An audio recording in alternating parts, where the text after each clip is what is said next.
दोस्तों नमस्कार, मैं संजय बग्गू और देश रोजाना के YouTube चैनल पर आपका स्वागत है। आपसे रूबरू हूँ देश की संसद के अंदर जो हंगामा चल रहा है उसको लेकर। जो हंगामा चल रहा है मणिपुर की हिंसा को लेकर, उस मुद्दे पर आपसे चर्चा में हूँ। और चर्चा में हूँ आज स्मृति ईरानी जी को लेकर। याद कीजिए उस नाम को, राहुल गांधी को हराकर संसद में पहुंची थी। बहुत बड़ी जिम्मेदारी है स्मृति ईरानी पर।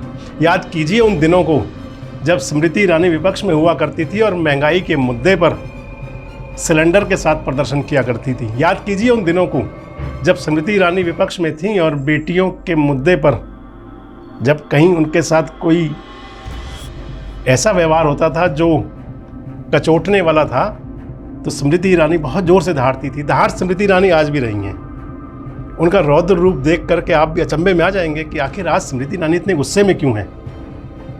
और स्मृति ईरानी जो संसद के अंदर बोल रही हैं वो मणिपुर हिंसा की बात थी। मणिपुर की हिंसा के ऊपर सरकार से जवाब चाहता है विपक्ष कि सरकार के लोग अपना जवाब दें, प्रधानमंत्री जी बोलें। प्रधानमंत्री जी तो नहीं बोल रहे, खैर स्मृति ईरानी जरूर बोली आज। और स्मृति ईरानी जब बोली तो क्या बोली स्मृति ईरानी जी? मणिपुर के बारे में नहीं बोली।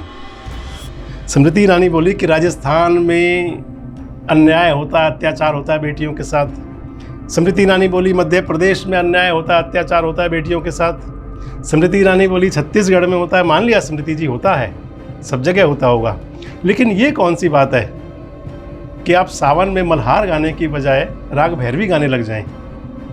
जवाब तो जनता भी, विपक्ष भी, देश भी सब चाह रहा है कि मणिपुर पर आखिर जो इतना बड़ा गंभीर मुद्दा हो गया उस पर सरकार के लोग क्या बोलते हैं। और लेकिन जब आप बोली तो आप ये बोली कि राहुल गांधी मणिपुर में आग लगाने गए थे। आपके विरोधी हो सकते हैं, वो मान सकते हैं कि संसद में आपके विरोधी हैं और सत्ता पक्ष और विपक्ष एक दूसरे के खिलाफ आमने सामने हमेशा हुआ करता है।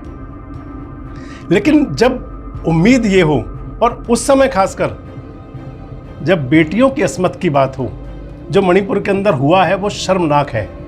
न केवल भारत बल्कि विदेशों तक उस घटना को शर्मनाक माना जा रहा है। हर आदमी की आंख शर्म से झुक जाती है।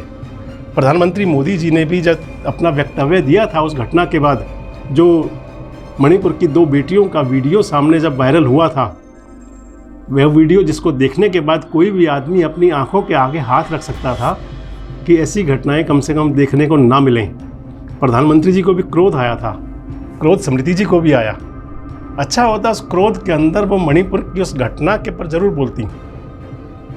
लेकिन स्मृति जी आपने तो केवल राहुल गांधी पर आरोप लगाने तक खुद को सीमित रखा। आप लोग आज 9 साल से सत्ता में हैं। जनता को उम्मीद सत्ता से होती है, जनता के प्रति जवाबदेही भी सत्ता की होती है। आखिर इस प्रकार की जवाबदेही से बचने के लिए अगर आप इस रौद्र रूप में आएंगे, आपका रौद्र रूप अच्छा लगता है, लोग आपको सुनना चाहते हैं, लेकिन लोग सुनना वो भी चाहते हैं जो वाकई हालात हैं। मैंने आपको बताया ना कि आप सावन में मल्हार गाने की बजाय अगर राग भैरवी गाएंगे तो चर्चाएं तो ज़रूर होंगी। और जब आज मणिपुर के ऊपर जवाब देने की बात चल रही है, मणिपुर से पूरा देश शर्मसार हो रहा है। विदेशों के अंदर चर्चा हुई है, चाहे यूएस से हो और चाहे यूरोप हो, हर जगह मणिपुर की चर्चा होती है। लेकिन हम खुद अगर उस चर्चा से बचेंगे तो राजनीति भले ही कुछ भी करवाती हो, लेकिन कम से कम राजनीति में ये शोभा तो नहीं देता। हालांकि जो सत्ता में बैठे हुए लोग हैं, सत्तासीन हैं या जो विपक्ष के लोग हैं, जवाबदेही तो सभी की जनता के प्रति है और जनता जवाब भी उन्हीं से चाहती है। अच्छा बेहतर हो कि इन मुद्दों को भटकाने की बजाय उस मुद्दे को सुलझाने की तरफ ध्यान दिया जाए। क्या मजबूरी हो सकती है मणिपुर के अंदर सरकार के, हम उस पर नहीं जाना चाहेंगे। जब एक बार सुप्रीम कोर्ट भी कह रहा है कि मुख्यमंत्री क्यों नहीं बदलते, वहाँ पर कुछ और क्यों नहीं किया जाता, हो सकता है सरकार की कुछ मंशा हो, लेकिन उस आदिवासी समुदाय को जिसको सम्मान देने के लिए आपने एक आदिवासी बेटी को राष्ट्रपति बनाया था, और उसी आदिवासी समुदाय की बेटियों के साथ अगर ये व्यवहार हो रहा है तो निश्चित रूप से वो शर्म से सर झुकाने के लिए है। रौद्र रूप तो कभी और भी दिखा सकते हैं।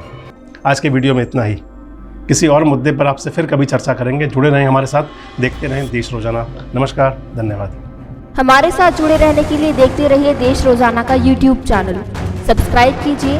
साथ ही देश रोजाना की खबरें सबसे पहले देखने के लिए प्रेस कीजिए बेल आइकन।